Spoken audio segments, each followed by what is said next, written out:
literally right when I hit record, it started thundering outside. At least I think that's what that was. Anyway, I just realized that I hadn't done anything like this, where I was done a studio walkthrough for the Let's Play channel. So I thought that'd be interesting. I thought that'd be something that I don't really see a lot happen on Let's Play channels until they're like really, really popular. And I also kind of wanted to document this, and then, you know, as things change, then you guys will see it. But I just want to show y'all the recording space. Now, if you're familiar with my other channel, the FunnyGuyTimmy channel, then this is also very familiar to you guys, because this is my office / bedroom. Not a long look at that. But yeah, so we got the acoustic paneling across that wall, across this wall on the door, and this wall over here. And then we still have some of the cheaper bed topper that I used to line my voiceover studio with, which I'm trying to get some stuff to replace it so that it'll sound a little bit better in here, because this foam, because it's denser and it's deeper, it catches and dissipates sound a whole lot better. So this is where we record. This is my mic. I'm always on the right, and Steven is always on the left. And in there, I'm going to show you guys the mixer that we use is always basically the same settings. These are Steven's headphones, which I do need to replace because they're old, and so they're kind of falling apart a little bit. But Steven, I don't know, hasn't complained yet. Yeah, screen that we normally use. We need to upgrade that. PC that we use down there. Normally we have a keyboard and mouse on this table. Right now I have my iPad with my Apple Pencil and my little art glove, because I was doing some art earlier. But yeah, and then I normally bring my headphones in, so we can do that. This is our, but now I'm very ashamed of the condition this is in. I'm trying not to look at the screen, I'm trying to look over here. Because this is not how you should store games, and anyone who is a avid gamer is going to hate the look of this. But this is a bucket, more or less, of games. There you go, now you can see it. Of old Super Nintendo games, and it seems to periodically become just a catch-all of stuff. Yeah. These are N64 controllers, which we used pretty recently, and we actually changed out the thumbsticks for the GameCube style thumbsticks, which you can get, and it's actually an easy upgrade. It's actually an easy mod that you can do to your own stuff. Little box of Game Boy and Game Boy Color, Game Boy Advance games, and then other controllers. So we got Super Nintendo, N64, Sega, Nintendo. I think there's like, it's like an Atari. There's like a couple of Atari games in here or something like that. Yeah, I don't know if you could see that right there, but yeah, we got a few of these. I don't got the thing to play it, but I do have some random games like that in there. And then we have the controllers. We have two Super Nintendo style USB controllers, and then we have two of the standard Nintendo controllers. And then all the consoles, pretty much all the consoles are in there, in another room. But most of the games are in here, which technically they don't have to be anymore, because we don't have a Retron 5 to plug them into anymore. But now, let's come in here. So we're going to come in here. So this is normally where I do voiceover. Again, for those who don't know what I do for a living. Oh, it's my voiceover space, and I have the lights on because I was going to record a video, but I got something rendering right here, which I will not show yet. I'm actually going to do a how I do the rendering stuff in a second. So this is normally the keyboard and mouse. And don't mind the tissues by my computer. I had allergies. Ignore it. I have allergies. Shut up. And I don't buy tissue boxes, so I just why buy two things? Just buy the one thing. So anyway, so this is normally the keyboard, wireless, and so what we do is we just unplug the little dongle down there, take the keyboard and mouse in there, and then that's how we would do that. And this is the mixer that we, both my voiceover and that audio goes in, and then over here, behind this, are the 3 cables that I plug in for doing the Let's Plays. This is Steven's mic, this is my mic, and then that's Steven's headphones. And I just drape them over this thing when I'm not using them. Yeah. And then they'll just get plugged into here. Now, I want to replace this mixer because I only have 2 channels for compression. And when gaming, you want some compression. 'Cause I still edit it with some compression. I still put compression in it when I still slightly compress the audio just to kind of even it out a little bit. But you still want some compression, because when we do screaming, which is a lot, you're going to lose really good audio and really good takes. So you want a little bit of compression. Over the years, I've been kind of tweaking it higher and higher for the Let's Plays, but you know. And then I have markings here for this one to show, I don't know if you can see that, show where the settings need to be. Because when I do voiceover, it's different settings, and when we do the Let's Play, it's different settings. But yeah, and then next, so that's it for the setup. And then next, I'm going to show you guys how I edit an episode. So there you go. Be there in a second. All right.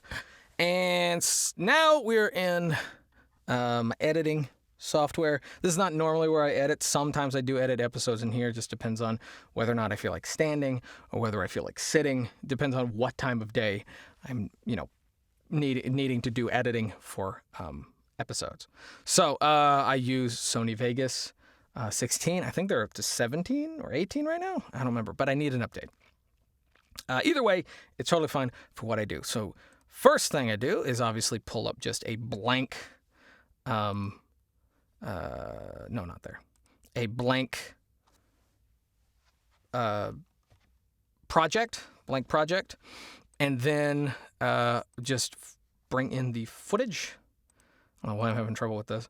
So bring the footage. So by the time y'all see this, these episodes, especially this one, will already be up. So it's not like a spoiler or anything. And first thing I do, so we normally record in Action. However, we have been having problems with Action right now. It doesn't do screen recording, but it does do game recording. So I don't, and there's issues with it not, recording any audio at all. So as far as like, if it's on screen recording, it doesn't record anything. So I don't know. But when I record in Action, we always have to move the audio down, because this is the game audio, this is our audio, and this is the footage.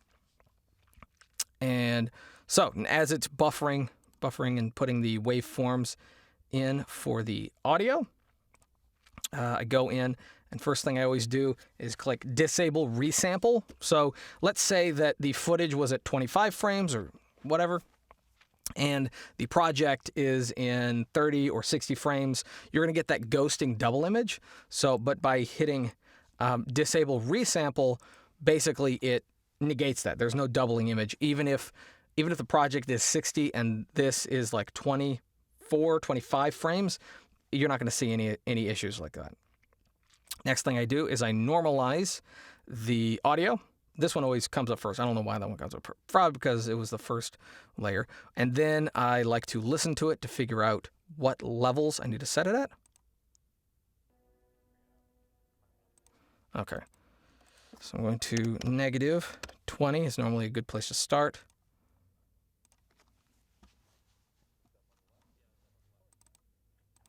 Okay, let's do 24.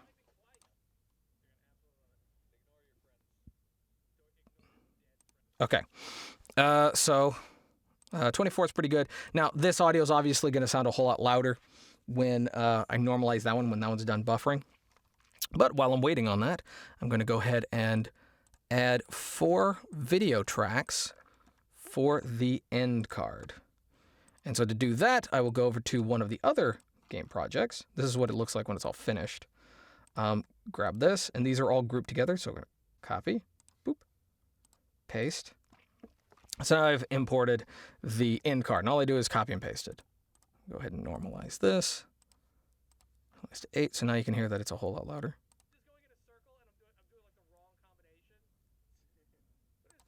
Okay, so now I'm going to go in here, and the only thing I need to do for the end card is add these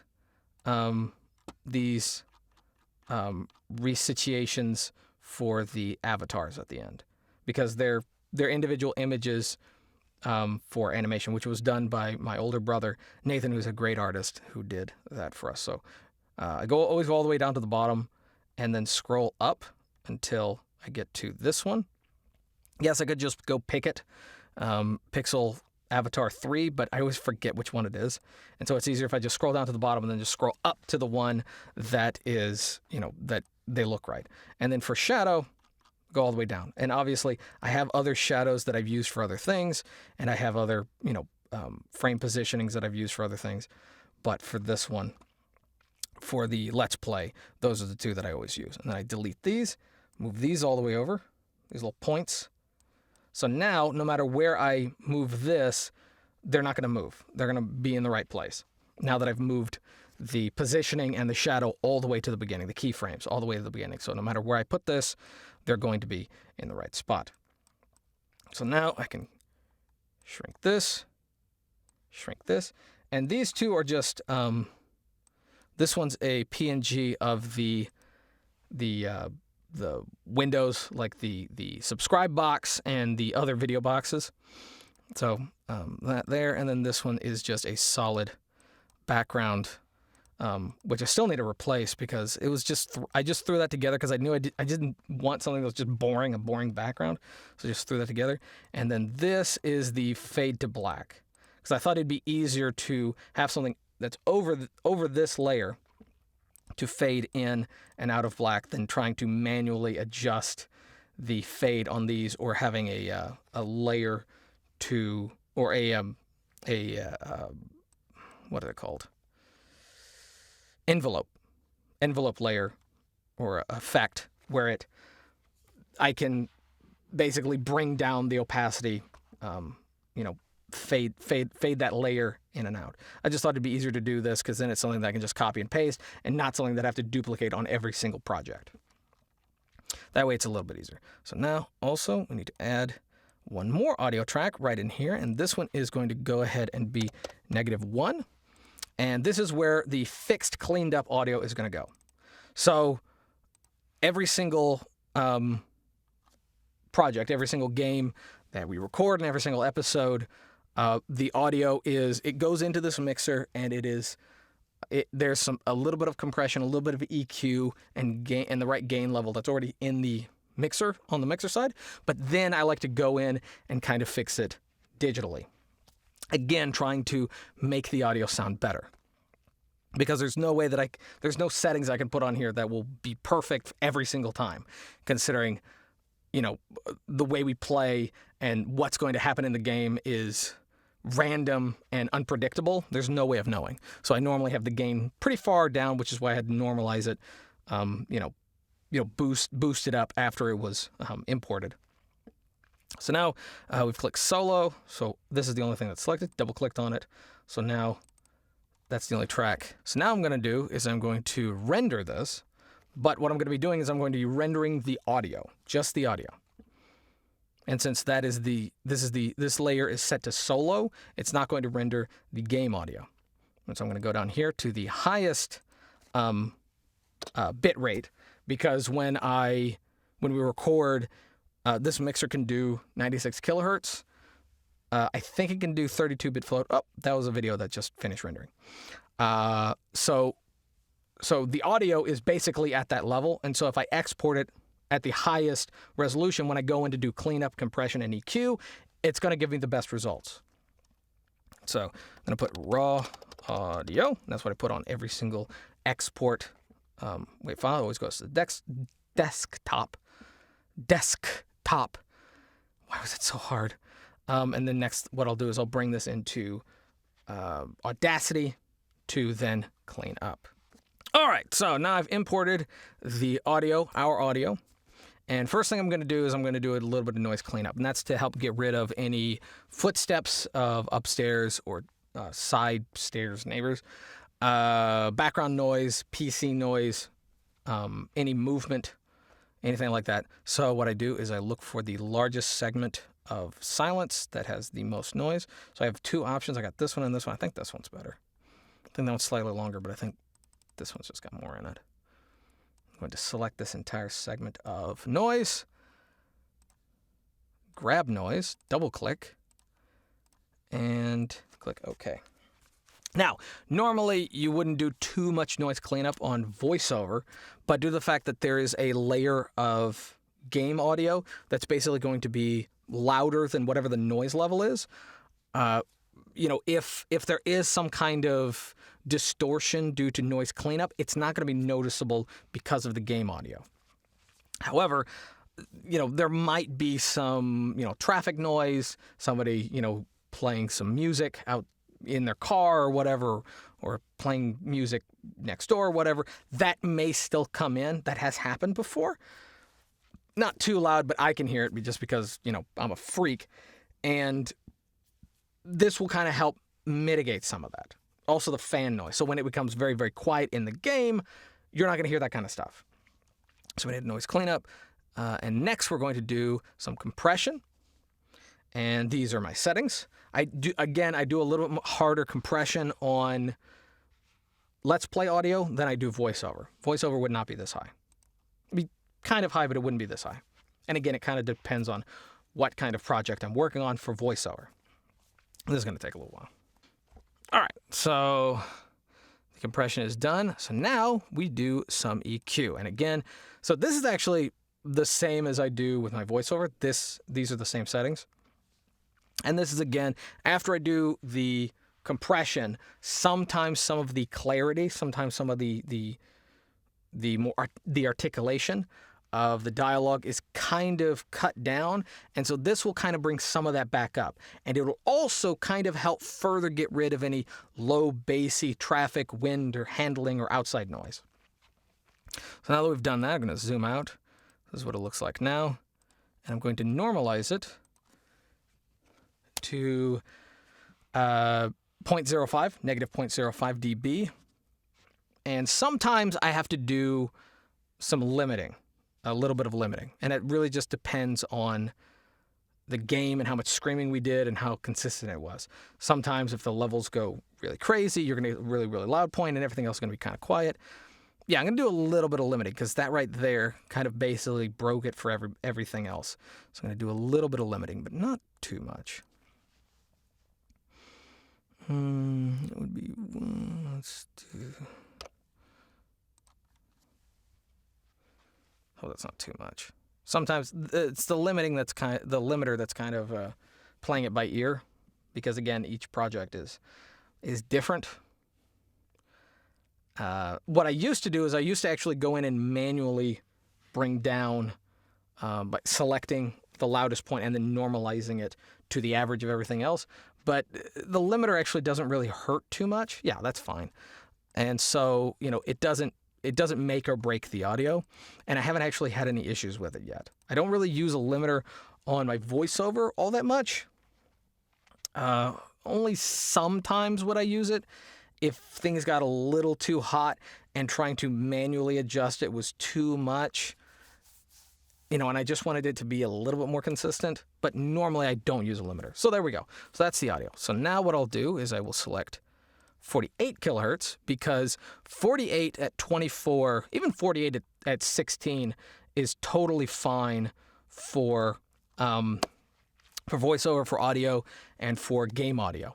YouTube is going to compress it anyway, but as long as you don't go, as long as it's not 44.1 at 16, because then you might start having some issues. That's probably technically fine if that's all your editing software or your microphone or your game audio can actually export or whatever. That's probably fine, but if you can do 48 at 24, that's probably your best bet. And that's 48 kilohertz at 24-bit, just in case you're wondering, because I'm sure you are. So now what I will do is I will rename this fixed audio. Boop. And then I will export that. And then when this is exported, I will re-import it into the game project, the episode project. All right, so now I am dropping in the fixed audio. So what I'm going to do is I'm going to mute that one. So now I got this one coming in, it's buffering, and it actually takes less time because, again, the original audio was a higher bit rate and a higher sample rate. But this one, now that it's all cleaned up and I don't need it to be 96 kilohertz anymore, it's going to take less time. Also, it's one channel. So we're going to select this one, the original. I'm going to hit U, which is going to ungroup it from the original group. And I'm going to Control-click. So both of these, so now I'm selecting both audio tracks. And I'm going to move it over by 3, I don't know what these are, but it's like 0.03. Okay, so there's a little bit of a latency. This is not going to be for everyone. This is not something that everyone's going to have to do, but there's a little bit of a latency with, there's a slight desync between the audio that we record and the video and game audio. And in the past, it has been somewhat noticeable. So, but I found that if I move everything up by 0.03, again, I don't know if that's 0.03 frames, I think it is, and considering my settings haven't changed, then, it puts our reaction at about the right time as what you're seeing on screen. Without it, it does kind of seem like it's lacking. It's very, very subtle, but for me, it bugs me. And since I'm editing, I get to make the rules. So now I'm going to select everything again, move this over. And now, what we've been doing in pretty much every single episode is doing a 2-second fade in. So I'm going to select everything again and do 2 seconds, which is right about, whoop. Zoom in. Let's get over here. No. What'd you do that for? Do that. There we go. And then I'm going to flatten it out so it's a very linear fade in. And now that I have my fade in, and I don't need to worry about this one anymore, I can actually shrink that. So now I have my fade in. Now I'm just going to select where the audio is actually, when the video is actually going to start. So I'm going to go in here, I'm going to normalize. So now it's compressed, it's EQ'd, it's normalized, and now it's at -1. So that way, no matter what YouTube does to it, it's going to be at the right levels. No matter what YouTube does to my audio, whether it's compress it, change its bit rate, it's going to be at the right levels, and everything is going to sound good. Okay, so now we're going to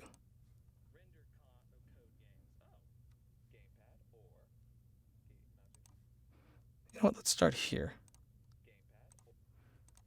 There we go. Boop, because it's technically not relevant.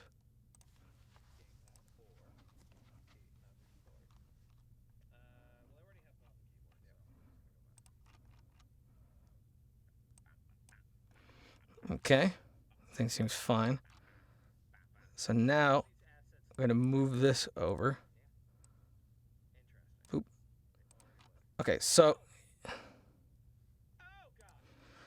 now I'm going to select where the video ends. Now, normally I just put it at the very end of peace, like whenever I say peace, peace out, or bye, or whatever the ending is, and then I move this over to right when it's completely faded to black. I silence that just in case there's any noise after I say peace, mouth noise, rustling noise, whatever. And then, again, I normally start at when I say, but anyway, that's going to be it or whatever. I would say link to the game is in the description. Yeah, but this episode, I think we started, like, it's a really long outro. So, I mean, points earned. Yeah, it's a really long outro, so there's no real solid place. So I'll normally try to stretch this out to its max. Boop, if we're just wasting time before the end. And then fade out the game audio. So this is our outro music, which I do a fade in. And then I have the game audio fade out. And then we have just our audio, which is normalized. Sometimes our game audio is actually, there's so much there that I want to keep that I will actually just like play this over it, like do that, and then technically have it fade to black with us still talking. But for this one, due to the fact that we do have a solid outro eventually, just kind of, leave that as is.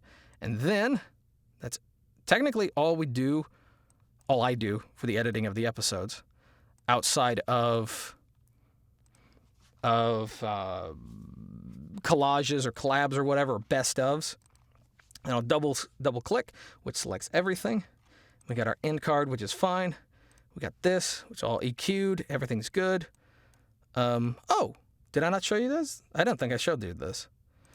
One last thing that I have to do. Yes, I did not do it. Okay. YouTube likes to screw over small channels by giving us, by compressing our videos more. So if you have less than, I think it was like less than 5,000 subscribers, your videos are compressed more. And I think after a certain point, if you have a lot, I think it's like 100,000 subscribers, your videos upload faster.